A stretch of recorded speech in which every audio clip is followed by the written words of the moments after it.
Ophélie, donc aujourd'hui on se retrouve dans une nouvelle vidéo qui n'était pas forcément... Non. Hello tout le monde, c'est Ophélie, aujourd'hui on se retrouve dans une nouvelle vidéo. Ça fait 3 semaines au moins que je n'ai pas publié de vidéo sur YouTube. Alors pour des explications, la première vidéo, en fait j'avais tourné des vidéos en avance. La première, en fait on entendait du bruit derrière. La deuxième, mon logiciel a bugué et du coup j'ai pas pu la mettre sur YouTube. Et du coup nous voilà ici en ce dimanche et du coup voilà, ça fait 3 semaines je crois que j'ai pas tourné de vidéo, mais je reviens. Et en plus j'ai plein d'idées, mais ça faut que ça attende un certain temps. Je pense que mes idées de vidéo je les publierai au mois de juin, début juin je pense. En tout cas j'ai trop hâte de tourner ces vidéos là et de vous les présenter parce que juste je pense que c'est trop bien. En tout cas moi je vais prendre trop de plaisir à vous faire cette vidéo et à la monter. En tout cas on va commencer du coup déjà par cette vidéo-ci.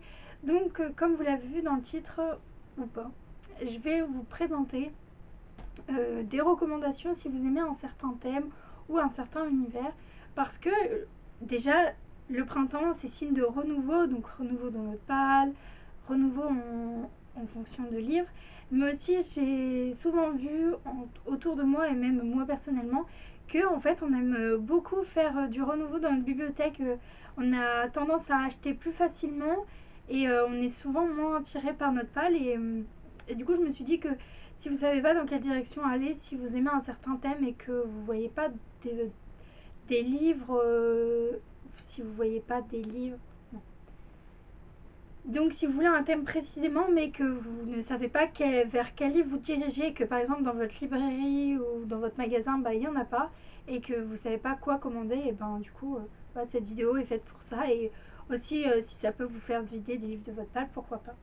Donc on commence tout de suite. Donc la vidéo sera divisée en 2 parties parce que sinon elle sera beaucoup trop grande.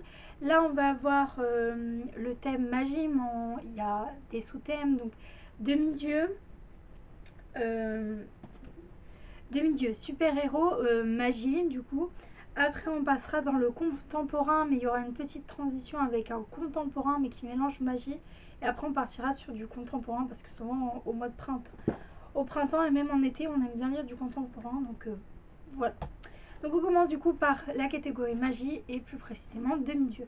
Donc si vous aimez Percy Jackson, Héros de l'Olympe, les 12 travaux d'Apollon, ou si vous cherchez autre chose mais sur le thème des demi-dieux, je vous conseille de lire Opprimé de Jessica Terrien, publié chez les éditions Milan.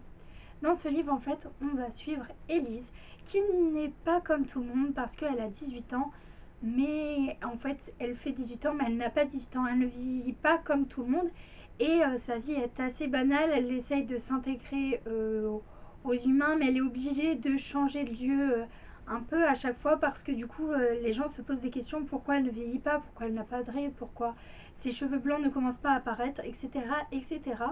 Et un jour elle va faire la rencontre de William qui va lui montrer qu'en fait si elle n'est pas humaine, c'est parce que si elle n'a pas des caractéristiques humaines, c'est parce que c'est une demi-dieu et que en fait elle, sa particularité c'est qu'elle a un côté de son corps qui permet de guérir et l'autre qui permet de tuer. Donc si on mélange son sang au nôtre, et ben on pourra guérir ou on pourra mourir.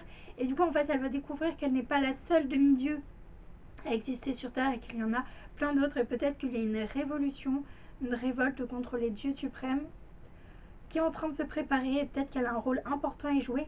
En tout cas, si vous aimez Percy Jackson mais que vous aimeriez avoir un point de vue féminin au niveau des demi-dieux, bah voilà, ce livre est parfait. En plus, Élise a quand même un caractère assez fort et William il est hyper drôle, donc franchement je vous le conseille vraiment. C'est une duologie et franchement ils sont tout petits, regardez-moi ça. Et voilà la couverture de plus près, elle est juste trop belle, moi je trouve. Elle fait assez printanière dans les tons un peu verts. On passe à l'autre livre, donc c'est Les super-héros. Donc là c'est super-héros, l'épisode 1 Origine de Maxime Gilliot, et c'est publié chez les éditions Flammarion en jeunesse. Donc c'est un petit jeunesse mais moi je l'ai beaucoup aimé et je vous le conseille vraiment. On va suivre Sam qui est différent parce que lui il dessine, mais Vous allez me dire, il n'y a rien de banal dans tout ça, mais en fait, quand il a un pic de frénésie de dessiner, et ben en fait, il dessine les choses qui vont se passer dans le futur, souvent assez près du présent. C'est pas non plus dans 20 ans, c'est vraiment par exemple dans 1 heure. Et en fait, des fois, il essaie de changer les choses et il pense être le seul à avoir cette caractéristique. Et un jour, il va aller dans une école et il va découvrir qu'en fait, il n'est pas le seul, il y en a plein d'autres et qu'il y a une école pour les former. Mais à côté, on va aussi suivre le clan des méchants, entre guillemets, avec... bah, il y a toujours un groupe de méchants et là, on les suit aussi plus précisément dans l'épisode 2. Mais sinon, franchement, c'est hyper bien. Et ce que j'ai beaucoup aimé, c'est qu'au début, on a des petites illustrations un peu comme des comics. Mais après, on retombe vraiment sur des pages de texte. Et franchement, ça se lit hyper facilement. Et c'est assez frais. Et c'est un peu dans la même ton des super-héros et tout ça. Mais avec des pouvoirs différents. Donc je sais qu'il y en a il y a un qui peut se transformer, l'autre il me semble qu'il a une intelligence extrême, il y en a une autre elle peut se dédoubler, etc., etc. En tout cas c'est juste trop bien et franchement je vous conseille vraiment. En plus il y a vraiment une intrigue et ça retourne vraiment la tête. C'est pas parce que c'est un jeunesse qu'on s'ennuie là vraiment. J'ai lu l'épisode 1 et l'épisode 2, il me semble qu'il y a aussi un épisode 3. Mais franchement, les rebondissements sont vraiment inattendus et si vous aimez les super-héros, je pense que ça peut être un bon livre à lire et en plus il est tout petit donc pour le printemps je pense que ça peut être parfait. Ensuite on tombe donc dans la sous-catégorie vraiment magie. Donc le premier livre c'est Les Enfants du Temps de Makoto Shinkai publié chez les éditions Kikaroman. Donc juste petit aparté, il existe aussi le manga, je mettrai la couverture par-dessus celle-ci. Et du coup si vous préférez le manga, vous pouvez très bien aller vous diriger vers ce manga. Et n'hésitez pas à me dire en commentaire si vous voulez des conseils manga, parce que je sais que j'en ai lu quand même pas mal et que je peux vous conseiller si vous préférez la romance, si vous préférez les aventures, etc. Donc voilà, reprenons sur Les Enfants du Temps. Donc dans ce livre, on va suivre Otoka qui décide d'aller à Tokyo pour un peu faire sa vie, pour signe de renouveau, voilà, pour un peu être ce qu'il veut être. Et on va suivre, du coup il va faire la rencontre de Ina, une jeune fille qui a le don de faire des vœux pour que le soleil arrive. Et quand Otoka part du coup pour ses vacances scolaires, en fait il pleut et il pleut constamment, c'est horrible et il n'y a même pas un brin de soleil.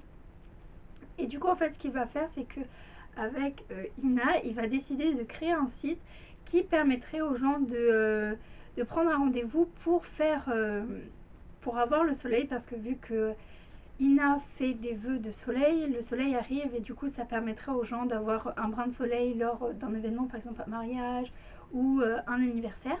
Sauf que ce qu'ils ne savent pas, en tout cas ce qu'ils ne vont pas, ce qu'ils ne savent pas encore, c'est que ces vœux ont toujours une contrepartie et du coup peut-être que ça se finirait pas comme prévu, peut-être que il y aurait des sacrifices à faire. En tout cas, c'est juste trop bien. J'ai été beaucoup touchée.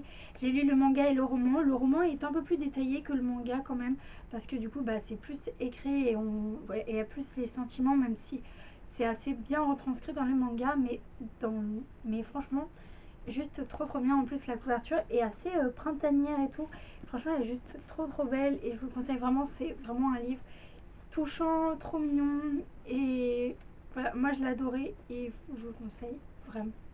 Ensuite, un deuxième livre pour la magie, c'est La magie de Paris de Olivier Gay, publié chez les éditions Françoise.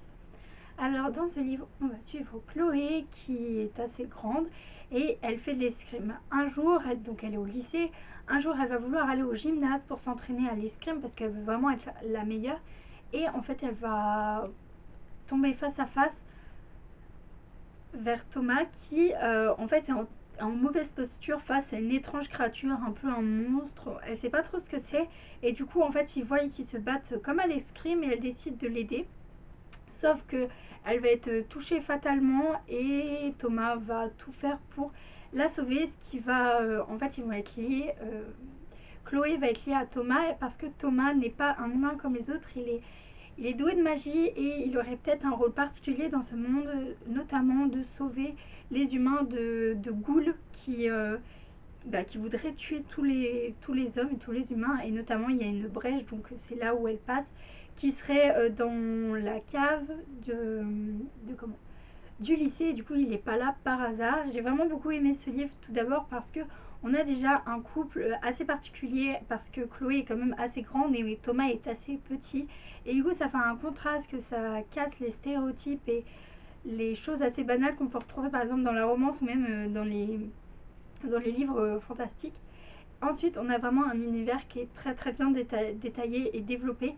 Je vous dis pas ça dans le tome 1 ou dans le tome 2, il me semble, mais dans le tome 3, on a vraiment tout un univers, on découvre un autre univers qui est totalement hyper bien développé et très addict. Ensuite, on découvre vraiment des personnages hauts en couleur, on découvre un institut qui est assez particulière. Et en fait, j'ai lu ce livre parce que je voulais quelque chose qui se rapproche de The Mortal Instruments. Voilà, parce que j'avais adoré du coup les deux premiers tomes et je voulais pas me replonger dans le troisième. Et je voulais quelque chose à côté mais qui ressemble. Et franchement, celui-là était vraiment bien.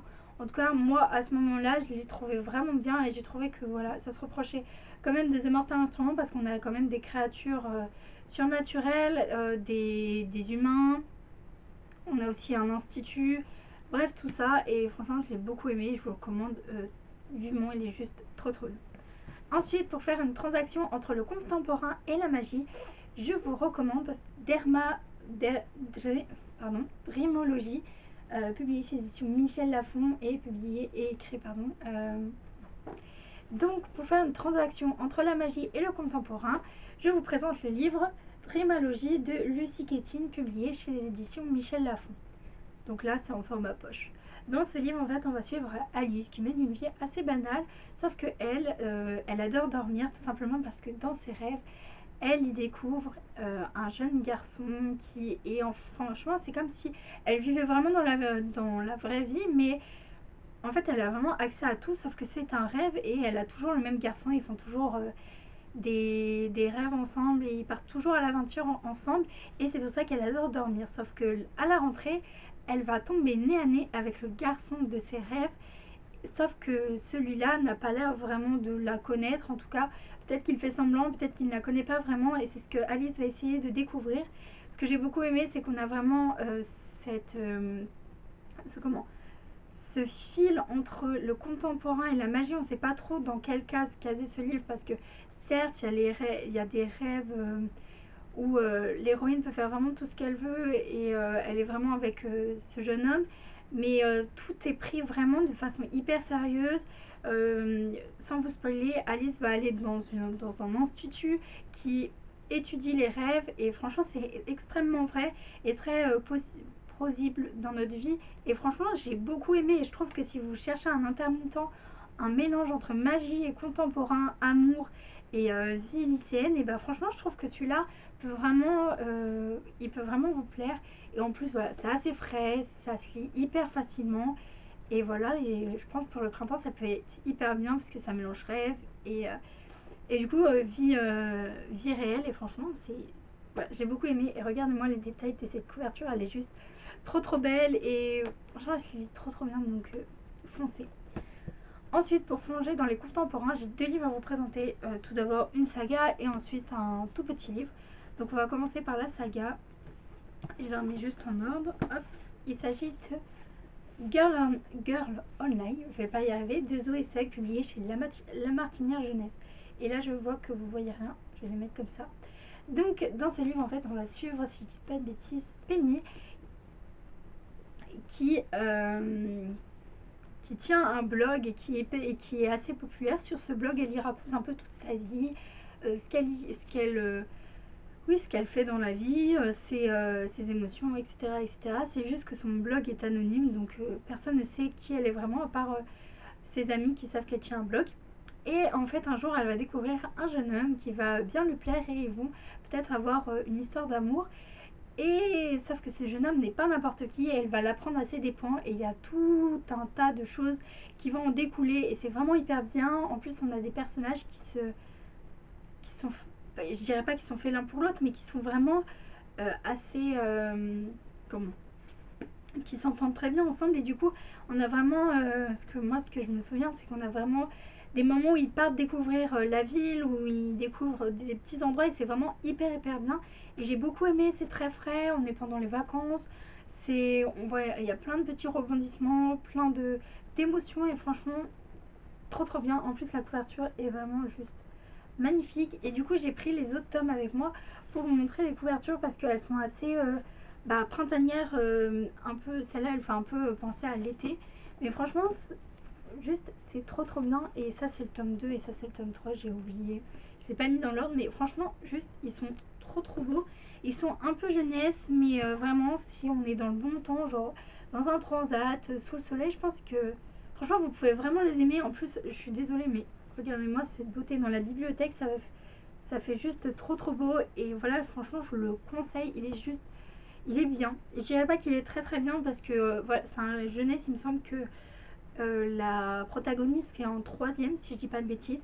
Mais voilà, franchement, c'est juste trop bien. Moi, j'ai bien aimé le tome 1. J'ai pas encore lu le tome 2 et le tome 3. Je pense me le faire au printemps ou en été. Je verrai bien. Mais en tout cas, c'est juste trop bien. Et ça fait trop de fois que j'ai dit trop bien. Mais je pense que vous avez compris. Ensuite, le dernier livre que je vais vous présenter, il est pas très drôle. Mais je me suis dit que ça pouvait être quand même des choses bien à lire au printemps et en été parce que souvent, moi personnellement, j'aime bien lire des thrillers ou des livres qui font un peu réfléchir. Et du coup, j'ai décidé de vous présenter Little Sister de Benoît Sévra, publié chez Éditions Sirop. Alors, dans ce livre, on va suivre Léna qui a 16 ans et en fait, il y a il y a quelque chose de très grave qui est passé dans sa famille. En fait, ce qui s'est passé, c'est que leur frère, le frère de Léna s'est islamisé, si je dis pas de bêtises. En tout cas, il est parti vers les camps des terroristes et voilà, il est radicalisé. Il est radicalisé. Et franchement, elle est très triste parce qu'elle était très proche de son grand frère et elle ne l'avait pas senti, elle ne l'avait pas vu et du coup, ça lui met quand même un petit coup. Ses parents sont très tristes et du coup, en fait, ce qui va se passer, c'est qu'elle va recevoir un message de son frère lui disant de venir à un certain endroit euh, pour lui la revoir et en fait elle va décider du coup pour aller dans cet endroit d'aller voir il me semble son grand-père si je dis pas de bêtises. C'est vraiment, alors le livre est vraiment tout petit, on pourrait croire que, et c'est vraiment écrit gros, hein, on pourrait croire que ça va être très rapide et ça va se lire d'une traite. C'est un roman assez dur parce que déjà au début on a vraiment cette sensation assez pesante parce que les parents se remettent en question, Léna se remet aussi en question. Et après on a vraiment toute l'aventure, donc là il y a plein de rebondissements etc. Et après il y a encore un autre rebondissement quand elle va voir son frère et c'est très touchant et assez, je dirais pas c'est destructeur, mais en tout cas c'est pas un livre à lire si vous n'avez pas le moral, si vous croyez, si vous êtes dans un moment où vous dites que il y a trop de choses qui se passent pas bien dans notre monde. Je vous dis pas que c'est le roman à lire, mais là il est hyper touchant et ouais, moi j'aime bien ces livres là à lire au printemps ou en été. Et du coup je vous le conseille vraiment, en plus la couverture est juste trop belle, c'est très bien écrit, on tombe pas non plus dans les préjugés. Et franchement, voilà, je vous le conseille vraiment. Je sais pas à partir de quel âge il est, si je trouve. Là, je vous le mettrai ici parce que bien sûr, ce n'est pas à mettre dans les mains de tout le monde. Si vous êtes sensible au terrorisme ou si vous avez vécu quelque chose comme ça, je suis pas sûre que ça soit fait pour vous. Après, libre à vous de lire ce livre. Mais en tout cas, voilà, si vous êtes assez sensible et que vous pleurez facilement devant des livres et que vous voulez lire, prenez une bonne boîte de mouchoirs. Ou en tout cas, faites attention parce que voilà, ça peut quand même toucher. Et franchement, je l'ai beaucoup aimé et je vous le recommande à 1000%. Donc voilà, j'ai fini cette vidéo. Pour la vidéo prochaine, ça sera sur un peu plus créatures fantastiques avec sorcières, vampires, loups-garous slash animaux humains qui se transforment en gros animaux, etc. Et thriller aussi, il y a thriller, enquête un peu à la Sherlock Holmes. Et franchement, trop hâte de vous montrer tout ça. Il y aura normalement une autre vidéo qui sera publiée mercredi. Si je n'ai pas de problème, espérons, hein, espérons, parce que j'ai trop hâte là aussi vous montrer l'autre vidéo. J'espère que cette vidéo vous aura plu. N'hésitez pas à commenter cette vidéo si il y a des livres qui vous ont intéressé, si vous les avez commentés, si vous en avez lu certains, ce que vous en pensez. N'hésitez pas à liker et à partager cette vidéo si elle vous a plu. Et moi je vous dis à bientôt pour une nouvelle vidéo.